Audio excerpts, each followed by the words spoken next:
નમસ્કાર, તમે જોઈ રહ્યા છો Gujarati news YouTube channel. Viral video અને તાજા સમાચાર જોવા માટે અમારી આ ચેનલને સબસ્ક્રાઇબ કરો. હું ડૉક્ટર અનોખી શાહ, હિમેટો મેડિકલ ઓન્કોલોજિસ્ટ, અહીંયા એચઓસી વેદાંતા એમઓસી કેન્સર સુરત વિસુ ખાતે કાર્યરત છું. કેન્સરનો શબ્દ સાંભળીને જ બધાને થાય છે, પહેલાં હતું કેન્સર એટલે કેન્સર, પણ હવે એવું નથી રહ્યું. અગર તમે કેન્સરનું નિદાન અગર જેટલા અર્લી સ્ટેજમાં થાય એટલું એમને સારું રહે છે. કેન્સર શબ્દ સાંભળીને ડરવાની જરૂર નથી. હવેની જે તમામ ટ્રીટમેન્ટો ઉપલબ્ધ છે એમાં તમારે સારા થવાનું બહુ જ વધારે ચાન્સીસ છે. તો એક સ્ટિગ્મા કે કેન્સર ઓળખાઈ ગયું ને તમે નહીં આવો એવું ના થાય. કેન્સરને રોકવા માટેના અત્યંત આધુનિક હવે તો HPVની વેક્સિન પણ આવી છે, જેના કારણે સર્વાઇકલ કેન્સરનું પ્રિવલન્સ પણ ઘટે છે. અગર તમે જેવી રીતે બ્રેસ્ટ કેન્સર જે આટલું બધું સંભળાય છે એના માટે તમે એના સ્ક્રીનિંગ પ્રોગ્રામ છે, સ્ક્રીનિંગ મેમોગ્રામ છે. એટલે એવું નથી કે કેન્સર આપણે આખરી સ્ટેજમાં જ, અગર કોઈ ગાંઠ સમજાય કે કોઈક એવા સિમ્ટમ છે જે પરસિસ્ટ રહેશે તો તમે અગર તમારા નજીકના ડૉક્ટરનો સંપર્ક કરશો અને એનું અર્લી નિદાન થઈ શકે તો તમારે સારું થવાનું જ મળે છે. તો તમને એક ખાસ વિનંતી છે કે જે કેન્સરના સ્ક્રીનિંગ પ્રોગ્રામ છે એનું ધ્યાન રાખો. એમાં ખાસ કરીને મહિલાઓને એ જણાવવાનું છે કે તમારી તબિયત તમારા હાથમાં છે. સમાજથી ડરીને લોકોને નહીં કહેવાનું એવું ના થવું જોઈએ. અગર કંઈક તકલીફ છે તો જરૂરથી આવો. તમને સાચું સારવાર, નિદાન અને એની જે પૂરી પ્રક્રિયા છે એમાં તમારી અને તમારા પરિવારજનોની બધી જ મદદ કરવા માટે આ સેન્ટર અને સેન્ટરની સાથે જોડાયેલા તમામ મેડિકલ ઓફિસર્સ, નર્સિંગ સ્ટાફ અહીંયા તમારી મદદ માટે હાજર છે.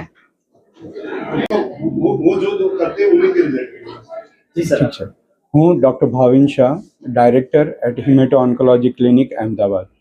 આ વેસુમાં અમારી હિમેટો ઓન્કોલોજી ક્લિનિકનું એ નવું સેન્ટર બની રહ્યું છે અને બધા જ પ્રકારના કેન્સરની અહીંયા ટ્રીટમેન્ટ થતી હોય છે.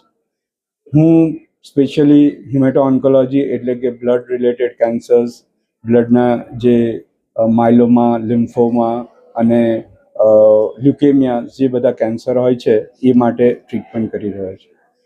સાઇટોટોક્સિક કિમોથેરાપીથી હવે આપણે પ્રિસિઝન મેડિસિન તરફ શિફ્ટ થઈ રહ્યા છે અને વધારે ને વધારે ટાર્ગેટેડ થેરાપી એ કેન્સર, સ્પેશિયલી બ્લડ કેન્સરની અંદર એ યુઝ થઈ રહી છે. આ ટાર્ગેટેડ થેરાપી કેન્સરની ટ્રીટમેન્ટને વધારે સરળ અને વધારે સચોટ બનાવે છે, જેથી લાંબા ગાળાના ફાયદા, ક્યોર રેટ અને ક્વોલિટી ઓફ લાઈફ બહુ સારી રીતના મેન્ટેન થઈ શકે એમ છે.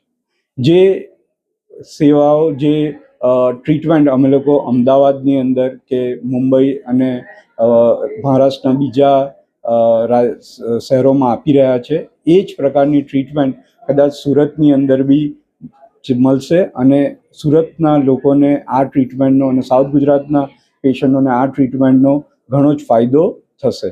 જે ટ્રીટમેન્ટ માટે એમને મુંબઈ કે અમદાવાદ જવું પડતું હતું એ કદાચ હવે અહીંયા જ સિટીમાં સરળ બનશે અને અમારી જે 60 ડૉક્ટર્સની ટીમ છે, જે અલગ અલગ પ્રકારની દરેક ડૉક્ટરની સ્પેશિયાલિટી છે, એ સ્પેશિયાલિટીનો ફાયદો બી આ સુરતના બધા દર્દીઓને મળી શકશે. સર, ટેકનોલોજી ઘણી આવી છે. બ્લડ કેન્સરની અંદર જો બ્લડ બદલવાની જરૂર પડે, બ્લડ નહીં મળે તો બીજો કોઈ રસ્તો? બ્લડ રિપ્લેસમેન્ટ થઈ શકે એવું નથી, પણ કોઈ બી પેશન્ટને બ્લડ ચડાવતા પહેલાં સાચે જે પેશન્ટને બ્લડની જરૂર છે કે નહીં એ અમે હંમેશા ચકાસતા હોઈએ છીએ. હવે હિમોગ્લોબિન ઓછું થાય એટલે સામાન્ય જનરલ ફિઝિશિયન અથવા તો ફેમિલી પ્રેક્ટિશનર એવું સલાહ આપતા હોય કે આપણે બ્લડ ચડાવી દઈએ. જ્યારે અમે લોકો એ બ્લડ કેમ ઓછું થયું છે એનું કારણ શોધવાનો પ્રયત્ન કરતા હોય અને એ કારણને ટ્રીટ કરવાનો પ્રયત્ન કરતા હોય. જો આપણે એ કારણને ટ્રીટ કરીએ તો આપણે બ્લડ ટ્રાન્સફ્યુઝનની રિક્વાયરમેન્ટ ઓછી કરી શકીએ છીએ. પણ કોઈ પેશન્ટને સિવિયર બ્લીડિંગ થતું હોય, બહુ જ હિમોગ્લોબિન ઓછું હોય, પ્લેટલેટ ઓછા હોય, જેના કારણે એમને તકલીફ થઈ રહી હોય તો ઇમિડિયેટલી બેનિફિટ આપવા માટે બ્લડ ટ્રાન્સફ્યુઝનનું બીજું કોઈ રિપ્લેસમેન્ટ નથી.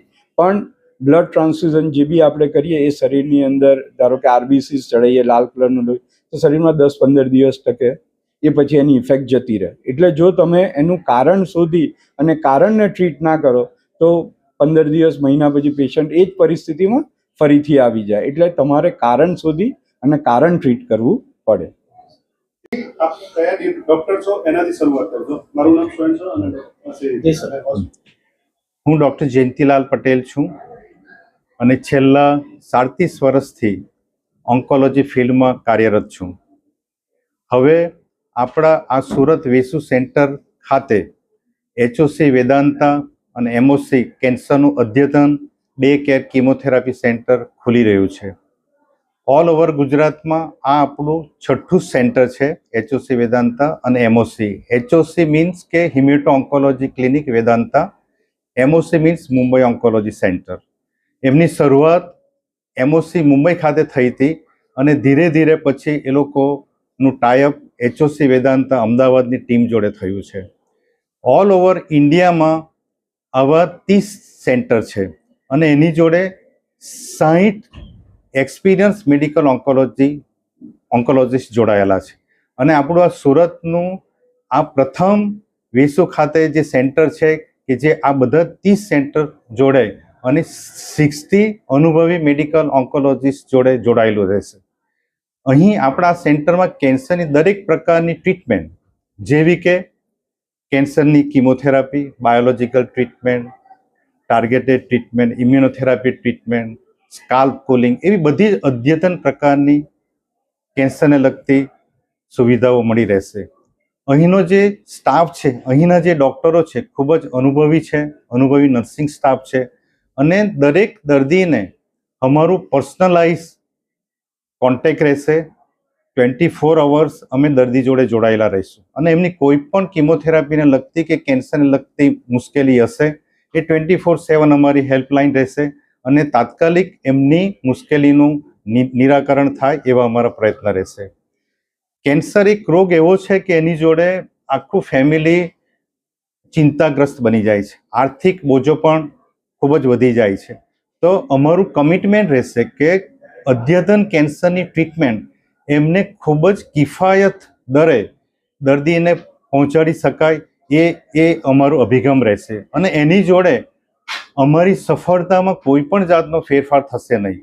જે વેસ્ટર્ન વર્લ્ડ, અમેરિકા, લંડન, કેનેડામાં જે સફળતા કે દર્દીની લાઇન ઓફ ટ્રીટમેન્ટ રહેશે એ જ પ્રકારની એમાં કોઈ પણ જાતનો ફેરફાર રહેશે નહીં અને દર્દીને કોઈ પણ જાતના વધુ પડતા ખર્ચા વગર યોગ્ય ટ્રીટમેન્ટ રહેશે એવી અમારી ટીમનું એવી અમારી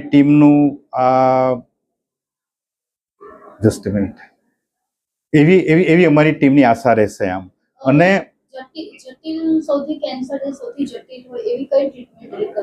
સૌથી જટિલ ટ્રીટમેન્ટમાં અત્યારે જે ખર્ચાળમાં મૂકી શકે છે એ ઇમ્યુનોથેરાપી નામની ટ્રીટમેન્ટ છે.